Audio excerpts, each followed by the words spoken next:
हाय मेरे जेकेटी and welcome to Edu Captain channel once again.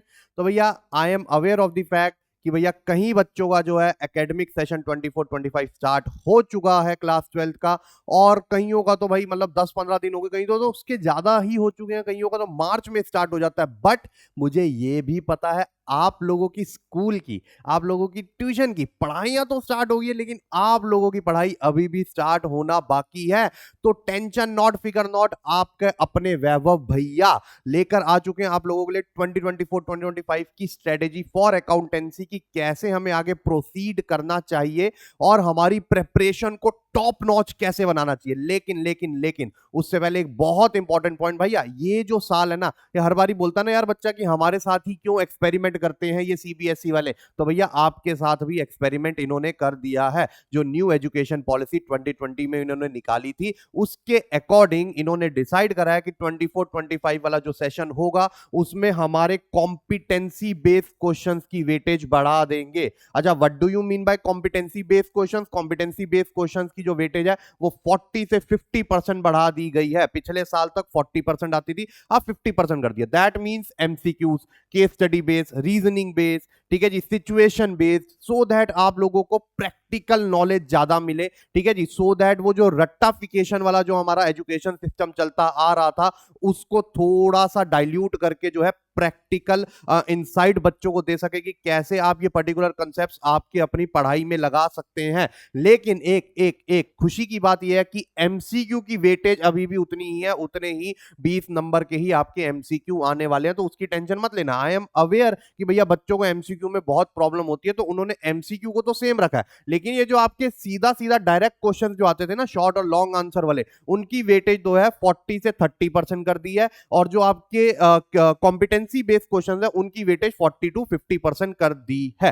ठीक है, तो इसका मतलब क्या है? इसका मतलब हमें इससे मतलब क्या, हम क्या करें? हमें पढ़ना तो वही है? नहीं नहीं नहीं बाबा, पढ़ना वही है, लेकिन पढ़ने का तरीका थोड़ी चेंज करना पड़ेगा। जो आप रटते थे ना, अब वो रटने से काम नहीं चलेगा। जो आप अकाउंटेंसी में आप पूरा प्रोसेस रट लेते रहे, अच्छा ये अगर ये रिवैल्यूएशन में इधर जा रहा है तो पार्टनर्स कैपिटल में इधर जाएगा, ये वो, अब वो रट्टाफिकेशन आपको विद टाइम कम करना पड़ेगा। सीबीएसई ने अपनी इंटेंशन बता दिया कि भाई आज भले ही 10% बढ़ाया, आने वाले टाइम में इस 40 का मैं 80 भी कर सकता हूं, पूरा 100 भी कर सकता हूं। अच्छा, ऐसा कर क्यों रहा है सीबीएसई? देखो सिंपल से उनका जो है ऑब्जेक्टिव है, क्योंकि अब जो है आपके सीबीएसई के मार्क्स के बेसिस पे आपका जो है एडमिशन नहीं होता, उसके लिए आपको एंट्रेंस एग्जाम देने पड़ते हैं। और एंट्रेंस एग्जाम जो है आपका एमसीक्यू ओरिएंटेड होता है, जिसमें आपकी जो रट्टाफिकेशन वाली नॉलेज है ना वो काम नहीं आती है। जब तक आपकी कंसेप्ट क्लैरिटी, जब तक आपके कंसेप्ट इनसाइट स्ट्रांग नहीं होंगे, तब तक आप कोई भी कॉम्पिटिटिव एग्जाम नहीं फोड़ सकते। तो भैया उन्होंने अपनी इंटेंशन क्लियर कर दी है,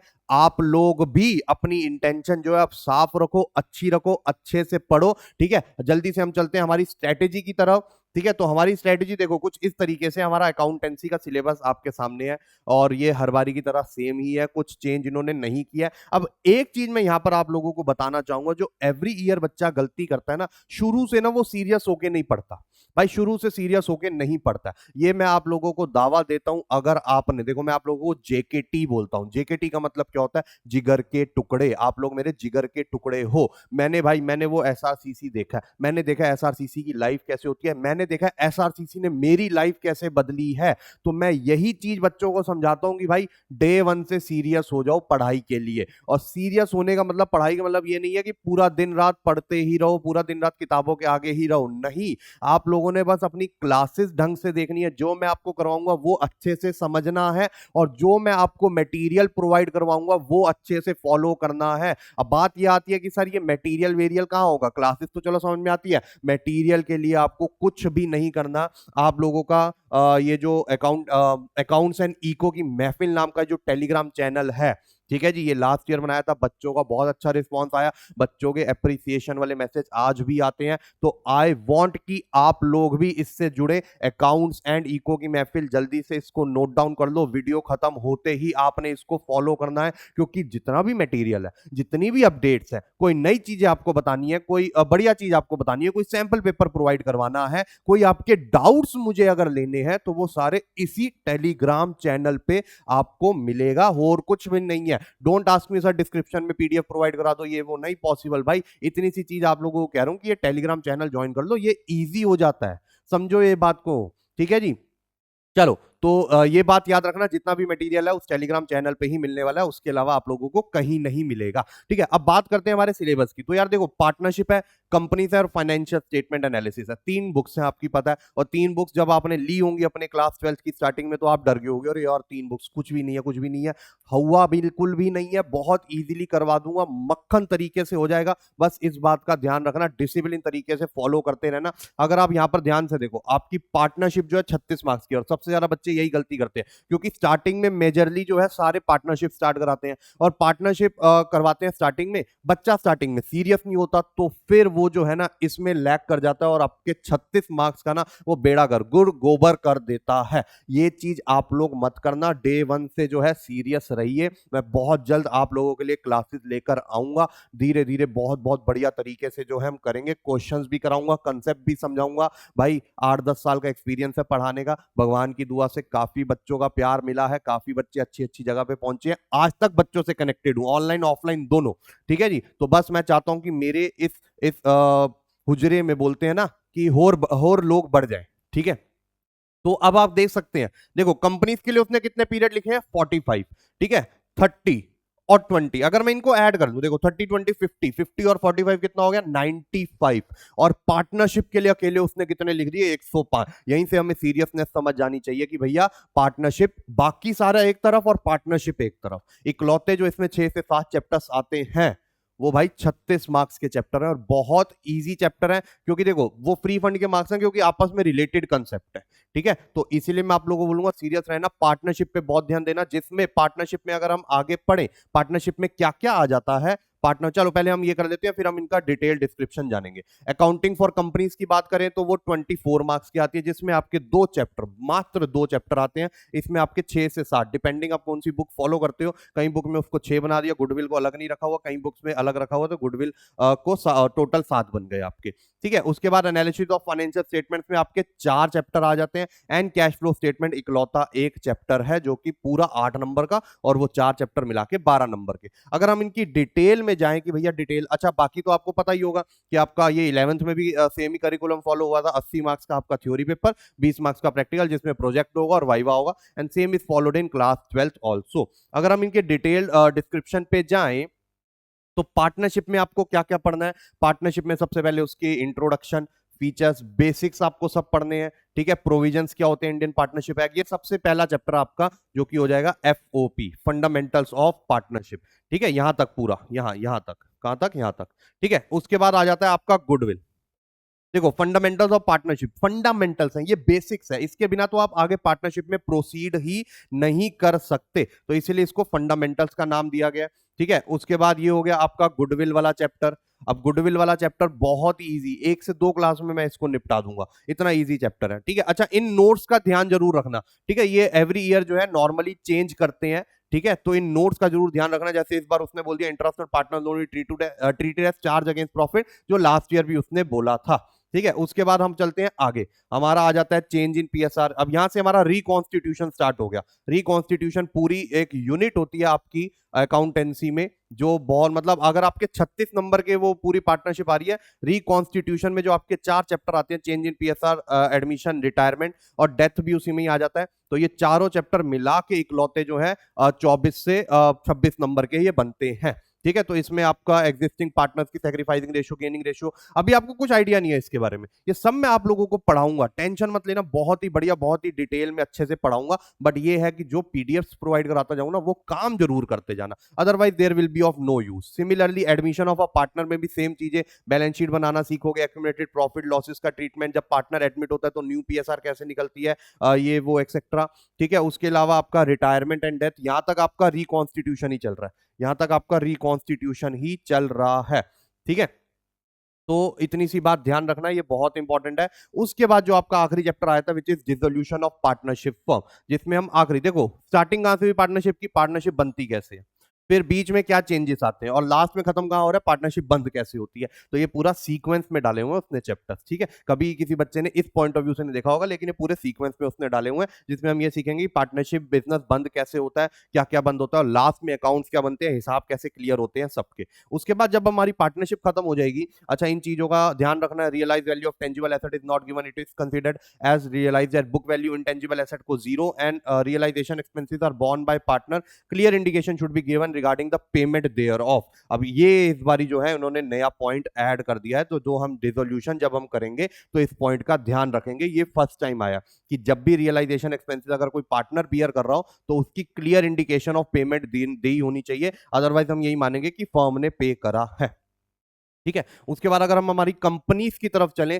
तो कंपनीज में शेयर कैपिटल, शेयर्स तो ऑलमोस्ट आजकल हर बच्चे को पता होता है। कई बच्चों ने अपना एस्पायरेशन, अपना मन भी बना लिया कि सर हमें तो फाइनेंस की फील्ड में जाना है, तो वहां पर शेयर, डिबेंचर, सिक्योरिटीज ये सब आता रहता है, तो उसकी अकाउंटिंग हम करना सीखते हैं, ठीक है। उसके अलावा कितने कितने टाइप की शेयर कैपिटल होती है, कैसे रिप्रेजेंट करते हैं बैलेंस शीट में, ये सब हम पढ़ने वाले हैं। उसके बाद एक और सिक्योरिटी होती है जो बहुत ट्रेड होती है, विच इज डिबेंचर्स। डिबेंचर्स क्या होते हैं, कैसे इशू करा जाता है, उनको बैलेंस शीट में कैसे दिखाते हैं, किन किन चीजों के लिए हम डिबेंचर्स को इशू कर सकते हैं, उसका डिस्काउंट कैसे राइट ऑफ कर सकते हैं, एक्सेट्रा एक्सेट्रा एक्सेट्रा, ठीक है। उसके बाद हम फाइनली हमारे फाइनेंशियल स्टेटमेंट एनालिसिस की तरफ चलते हैं। Financial statement analysis of a company, जिसमें क्या भैया एनालिसिस कैसे करना होता है, इसका मतलब क्या होता है, क्यों करना होता है, किसका यूज सबसे ज्यादा होता है, कैसा यूज होता है, कौन कौन से फाइनेंशियल स्टेटमेंट्स होते हैं, बैलेंस शीट होता है, स्टेटमेंट ऑफ पीएनएल होता है, एक्सेट्रा, ठीक है।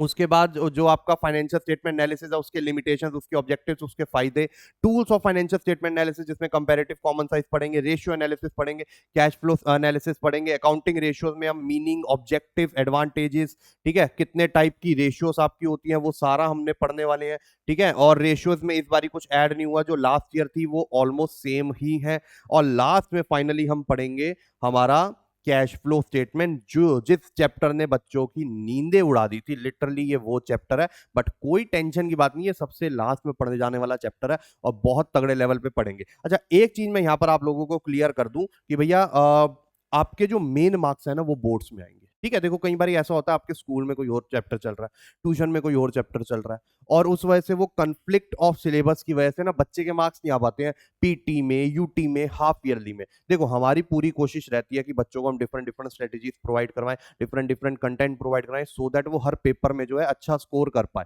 लेकिन अगर वो किसी पेपर में अच्छा स्कोर नहीं कर रहा तो डीमोरलाइज मत हो जाना, अपने आप को अंडर एस्टिमेट मत करना, अंडर कॉन्फिडेंट मत हो जाना कि भैया मेरे बस की नहीं है, बोर्ड में से नहीं हो पाएगा, हमसे ना हो पाएगा, एक्सेट्रा एक्सेट्रा एक्सेट्रा। नहीं, कुछ भी नहीं है, ऐसा कुछ भी नहीं है, ठीक है भाई। आइए देखो, मैं अपने बीएसटी में मैं आप लोगों को बता रहा हूं, ठीक है, और इंग्लिश में फेल होता आया था आपके प्री बोर्ड तक, बिलीव मी, प्री बोर्ड तक फेल, क्योंकि मेरा ऑब्जेक्टिव क्लियर था भाई, मेरे को अभी अकाउंट्स और मैथ जैसे सब्जेक्ट पे ध्यान देना है और इको जैसे सब्जेक्ट पे ध्यान देना है। बीएसटी और इंग्लिश मेरा ऑब्जेक्टिव था, बाद में कर दूंगा। अब बच्चों का ऑब्जेक्टिव है कि हम गर्मियों की छुट्टियों में ही कर लेते हैं, विच इज वेरी गुड, ठीक है जी, पूरी बीएसटी निपटा देते हैं। लेकिन मैं फेल होता आया था प्री बोर्ड तक, और बिलीव मी बोर्ड में मेरे बीएसटी में 100 आए थे, ठीक है जी, इंग्लिश में 95 आए थे।